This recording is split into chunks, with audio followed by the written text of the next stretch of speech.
గుర్తుకొస్తున్నాయి గుర్తుకొస్తున్నాయి ఈ గాలిలో ఈ మమతలో మా అమ్మ మాటలాగా పలకరిస్తున్నాయి గుర్తుకొస్తున్నాయి గుర్తుకొస్తున్నాయి. నాకు మిమ్మల్ని చూడనంత వరకు నాకు ఎవరెవరు 2010 బ్యాచ్ నాకు గుర్తులేదు. ఇప్పుడు చూసిన తర్వాత అందరి పేర్లు నాకు ఒక్కొక్క పేర్లు కొంచెం గుర్తుకొస్తున్నాయి. మరి ఈరోజు ఈ కార్యక్రమానికి నన్ను పిలిచినందుకు మీకు మరొకసారి ధన్యవాదాలు తెలుపుకుంటాను. మరి నేను సార్ చెప్పినట్లు ఆ మ్యాథ్స్ అంటే చాలా కష్టం. మ్యాథ్స్ చేయట్లేదని చాలా మంది కొట్టే ఉంటాను, తిట్టే ఉంటాను. కొట్టారా? రాజుని కొట్టి ఉంటాను, రాజుని ముందే కొట్టేదాన్ని. నాకు ఇప్పటికీ గుర్తే. రాజు ఒరే లెక్క చేయరా అంటే, మేడం గారు ఒకటి చేయమంటారా 2 చేయమంటారా అని అడిగాడు. ఒరే ఒక లెక్క చేయరా ముందు చాలు అంటే ఒక లెక్క చేసేవాడు. ఒరే ఇంకొక లెక్క చేయరా బాబు, ఇంకొక లెక్క చేయరా అంటే అది చేసి ఇంకెంతసేపు మేడం గారు పడుకుంటాం కాసేపు అనేవాడు. పడుకోవడం ఏంట్రా అనేదాన్ని, నిద్ర వస్తుంది మేడం గారు అనేవాడు. వాడు మాత్రం మర్చిపోలేనివ్వండి. వాడు చిన్నపిల్లలు యాక్షన్ చేసేవాడు నా దగ్గర. వాడు ఇంకా కొంతమంది పేర్లు అనసూరి, లక్ష్మి, అలా బ్రహ్మరాంబ, వీళ్ళందరూ కొంతమంది ఉమా, వీళ్ళ పేర్లు గుర్తున్నాయి. వీళ్ళందరూ కూడా బాగా చదివేవారు, లెక్కలు రాకపోతే నేర్చుకునేవారు. ఆడపిల్లల్ని తిట్టినట్టు నాకేమీ గుర్తులేదు, కానీ మగపిల్లలు మాత్రం తిట్టేదాన్ని. నిజంగా ఆ రోజులే వేరు. మీకు మళ్ళీ మీ చిన్నప్పటి రోజులకి వెళ్ళాలని అనిపిస్తుందా లేదా? నాకైతే అనిపిస్తుంది. ఉందో లేదో స్వర్గం నా పుణ్యం నాకిచ్చేయి, సర్వస్వం నీకిస్తా సర్వస్వం నీకిస్తా, నా బాల్యం నాకిచ్చేయి. నిజంగా దేవుడు కనిపిస్తే నేను ఏమడుగుతానంటే, నా బాల్యం నాకు ఇచ్చేయండి, నా పుణ్యం ఎలా ఉంటే మీకు ఇచ్చేస్తాను అని అడుగుతాను. నిజంగా ఈ అప్పటి బాల్యం చాలా బాగుంటుంది. కానీ నేను అలా చిన్నప్పుడు ఏమనుకుంటానంటే, బాబా ఎంతసేపు చదివే చచ్చిపోతున్నాను చదవలేక, కొంచెం గమ్ముని పెద్ద అయిపోయినాకో ఇది చదవక్కర్లేదు అనుకున్నాను.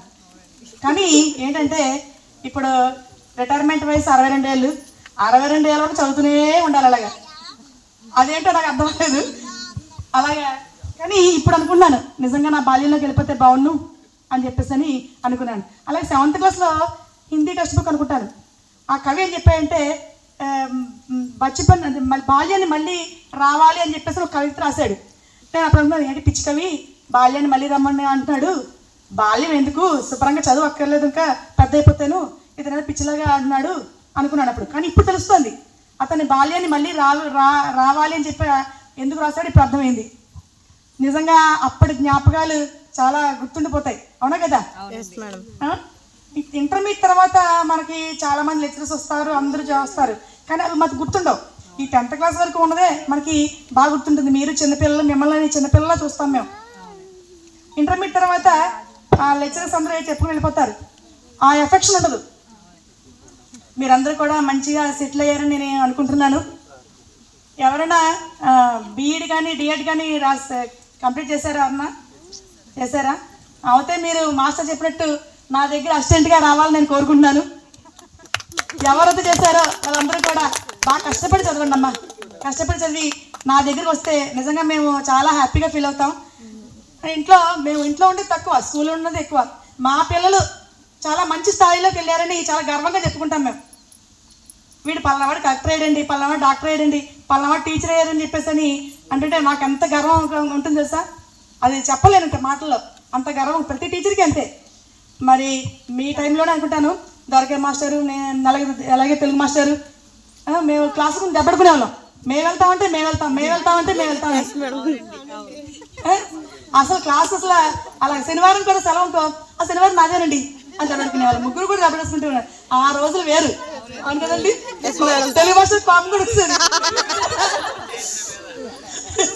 నా క్లాస్ తీసేస్తున్నారు అని కోపం వచ్చింది. ఇప్పుడు అలాంటివి వెళ్ళలేవు, కానీ మామూలుగా చెప్తున్నాను, వదిలేస్తే బాగుంది అనిపిస్తుందండి. అప్పటి మాస్టర్లు, అప్పటి విద్యార్థులు అంతా కూడా వేరు అండి. చదువులు కూడా బాగుంది. ఏదైనా ఎప్పుడు నాకు కోపం వస్తే ఒక దెబ్బ వేసినా మన కోసమే కదా అంటున్నారు. ఇప్పుడు ఓ తిట్లు తిడితేనే గావో పేరెంట్స్ వచ్చేస్తున్నారు కనుక ఏమండి మా అమ్మాయిని తెగ తిట్టేశారు ఏంటండి, అందరిలో తిట్టేశారండి.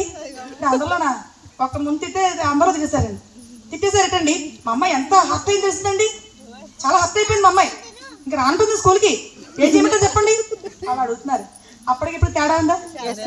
చాలా తేడా ఉంది. మా రోజుల్లో అయితే టీచర్ కొడితే ఒకసారి చిన్నప్పుడు నాకు లెక్కలు రాకపోతే మా టీచరు నన్ను కొట్టేసి వస్తామని కొడుతూ ఉండేది. ఒకసారి పెద్ద పలక కొనుక్కున్నాను. పలక కొనుక్కుంటే అందరికీ చూపించాను. ఇది పెద్ద పలక అంటే కొత్త పలక మటది. అందరూ చూసారా నేను పెద్ద పలక కొనుక్కున్నాను. మా ఫ్రెండ్స్ అందరూ చూపించిన తర్వాత సరే అయిపోయింది. మా మేడం గారు లెక్క చేయమని ఇచ్చారు. ఎందుకంటే ఫ్రాక్షన్స్ భిన్నాల లెక్కలు. ఆ భిన్నాల లెక్కలు నాకు సజాతీయ భిన్నాలతో తెలుసు కానీ విజాతీయ భిన్నాలు ఎల్సిఎం కట్టడం రాదన్నమాట. ఆవిడ చెప్పారు, నాకు రాలేదు. మళ్ళీ చేయమన్నారు, రాలేదు. ఇంకా ఆవిడ కోపం వచ్చి ఆ పలకిచ్చి కొట్టేస్తుంది ఆవిడ. ఆ పలక కొత్త పలక, ఆ పలక ఇలా మొత్తం ముక్కలైపోయి నా మెల్ల ఇలా వేలాడింది అది. అప్పుడు నాకేంటంటే మా ఫ్రెండ్స్ అందరూ చూస్తున్నారు, ఆ కొత్త పలక నాకు అందుకు ఏడుపు, ఆవిడ కొట్టారని ఏడిపోయింది నాకు.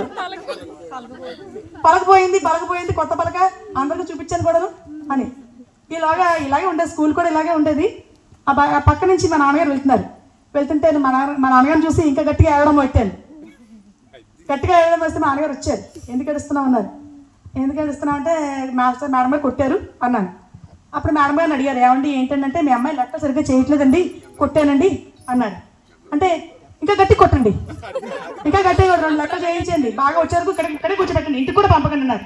ఇంకేం చేస్తాను, నోరు మూసేస్తాను వెంటనే. అప్పటి తల్లిదండ్రులు అలా ఉండేవారు, ఇప్పుడు తల్లిదండ్రులు ఇలా ఉన్నారు. మరి మీ పిల్లలకి ఎప్పుడన్నా మీ టీచర్ వాళ్ళ టీచర్ కొడితే కనుక మీరు ఎలా వెళ్తారా? No madam. ఇంకో 2 కొట్టమంట.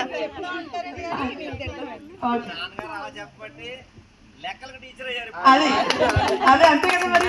నిజంగా నాకు లెక్కలు రావు, కానీ ఆ రోజు చెప్పబట్టి మా టీచర్ కొట్టబట్టి, నిజంగా కొట్టబట్టే నేను ఈరోజు స్థితిలో ఉన్నాను. అలా ఉంది.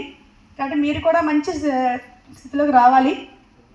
అప్పుడే జ్ఞాపకాలు ఇంకా కొన్ని దంతర్లు ఉన్నాయి నాకు. ఇంకా కొంతమంది పేర్లు మర్చిపోయాను. తర్వాత చద్రి అని మీరందరూ కూడా మీ పేర్లు చద్రి అని, ఏం చేస్తున్నారు ఏంటి అన్నది మళ్ళీ చెప్తారా? రాజు చెప్పలేదు. రాజు వచ్చి అడిగాడు, స్కూల్లో చేసుకుందాం మేడం గారు అడిగారు.